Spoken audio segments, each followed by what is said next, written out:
दो बहनें एक ही दिन शादी करके अपने अपने ससुराल जाती हैं, लेकिन शादी के बाद उनकी जिंदगी बिल्कुल अलग हो जाती है। सीधी सादी बड़ी बहन एक गरीब और नालायक लड़के से शादी करती है। सबको लगता है कि उसका भविष्य अंधकार में चला जाएगा, लेकिन शादी के बाद वही लड़का मेहनत करके बड़ा बिजनेसमैन बन जाता है और दोनों की जिंदगी बहुत खुशहाल हो जाती है। वहीं लालची और दिखावे की शौकीन छोटी बहन एक अमीर फौजी अफसर से शादी करती है। उसे लगता है कि शादी के बाद वह ऐशो आराम की जिंदगी जिएगी, लेकिन शादी के सिर्फ 5 दिन बाद ही उसका पति मर जाता है और वह कम उम्र में ही विधवा बन जाती है। उसकी जिंदगी पूरी तरह बर्बाद हो जाती है।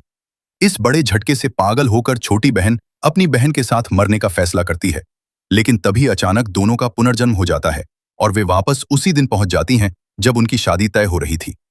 इस बार भी उनकी मां छोटी बहन का पक्ष लेते हुए बड़ी बहन की शादी उसी गरीब लड़के से कराने पर अड़ी रहती है। तभी छोटी बहन अचानक शादी का कागज छीनकर कहती है कि वह खुद उस गरीब लड़के से शादी करेगी। ये देखकर बड़ी बहन समझ जाती है कि छोटी बहन को भी पिछले जन्म की याद आ चुकी है। मां हमेशा की तरह छोटी बहन को समझाने लगती है कि वह फौजी अफसर से शादी करे, लेकिन छोटी बहन झूठ बोलती है कि उसने किसी से अपनी किस्मत दिखवाई है। गरीब लड़का आगे चलकर बहुत अमीर बनेगा, जबकि फौजी अफसर जल्दी मर जाएगा।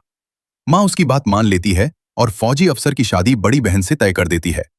बड़ी बहन को पिछले जन्म की बातें याद आती हैं, जब मां ने सारा दहेज छोटी बहन को दे दिया था।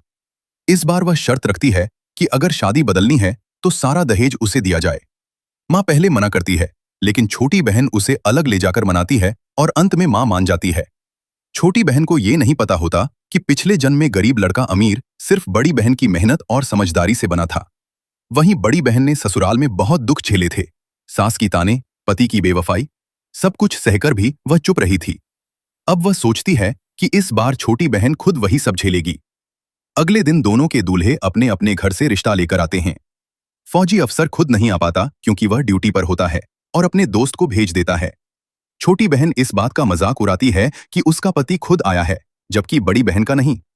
तभी बड़ी बहन अपने होने वाले पति का सम्मान करते हुए कहती है कि वह देश की रक्षा कर रहा है और उसे उस पर गर्व है। उसकी यह बात फौजी अफसर की मां तक पहुंचती है और वह तुरंत अपने बेटे को बुला लेती है।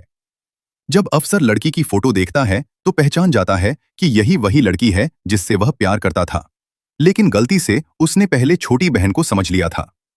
अब किस्मत से सही लड़की से उसकी शादी होने वाली होती है। दूसरी तरफ छोटी बहन सबके सामने बड़ी बहन को नीचा दिखाती है, लेकिन तभी एक जीप आकर रुकती है और फौजी अफसर खुद वहां पहुंच जाता है। मां तुरंत उसका स्वागत करती है और गरीब लड़के को नजरअंदाज कर देती है, जिससे वह गुस्से में चला जाता है। शादी से पहले छोटी बहन चालाकी से बड़ी बहन के कपड़े और गहने छीन लेती है और उसे कमरे में बंद कर देती है। बड़ी बहन परेशान होती है, लेकिन खिड़की के पर्दे से अपने लिए सफेद शादी का जोड़ा बना लेती है। शादी के दिन छोटी बहन लाल कपड़ों में बाहर आती है, लेकिन तभी अफसर को शक होता है और वह ऊपर जाकर बड़ी बहन को बाहर निकालता है। बड़ी बहन सबके सामने सच्चाई बता देती है। लोग छोटी बहन को दोष देने लगते हैं, लेकिन वह फिर भी बेशर्मी से कहती है कि बचपन से बहन की चीजें उसकी ही हैं। अफसर गुस्से में उसे पुलिस के हवाले करने की बात करता है, जिससे डरकर वह कपड़े वापस कर देती है। इसके बाद बड़ी बहन सफेद जोड़े में नीचे आती है और बेहद खूबसूरत लगती है। अफसर उसे अपनी बाहों में उठाकर वहां से ले जाता है। बड़ी बहन शानदार गाड़ी में ससुराल जाती है, जबकि छोटी बहन और उसका पति साइकिल से जाते हुए गिर पड़ते हैं। ससुराल पहुंचकर बड़ी बहन का खूब सम्मान होता है। सास उसे आशीर्वाद और कीमती तोहफा देती है। वहीं छोटी बहन को उसकी सास ताने देती है और अपमान करती है। अगले दिन जब दोनों मायके लौटती हैं, तो छोटी बहन फिर बड़ी बहन का मजाक उड़ाती है। तभी अचानक फौजी अफसर वहां आ जाता है, जिसे देखकर छोटी बहन हैरान रह जाती है। उसे याद आता है कि पिछले जन्म में इसी दिन एक बच्चा आकर उस आदमी को पिता कहता है, जिससे गलतफहमी होकर वह झगड़कर लौट गई थी। लेकिन इस बार बड़ी बहन सच्चाई समझ जाती है कि बच्चा झूठ बोल रहा है। अब छोटी बहन को उम्मीद होती है कि 5वें दिन अफसर मर जाएगा, लेकिन बड़ी बहन इस बार अपने पति से विनती करती है कि वो नदी के काम पर न जाए। पति उसकी बात मान लेता है। फिर भी छोटी बहन पहले से ही रोने धोने का नाटक करने आ जाती है, क्योंकि उसे यकीन होता है कि आज उसकी मौत तय है। अचानक खबर आती है कि हादसा हुआ है।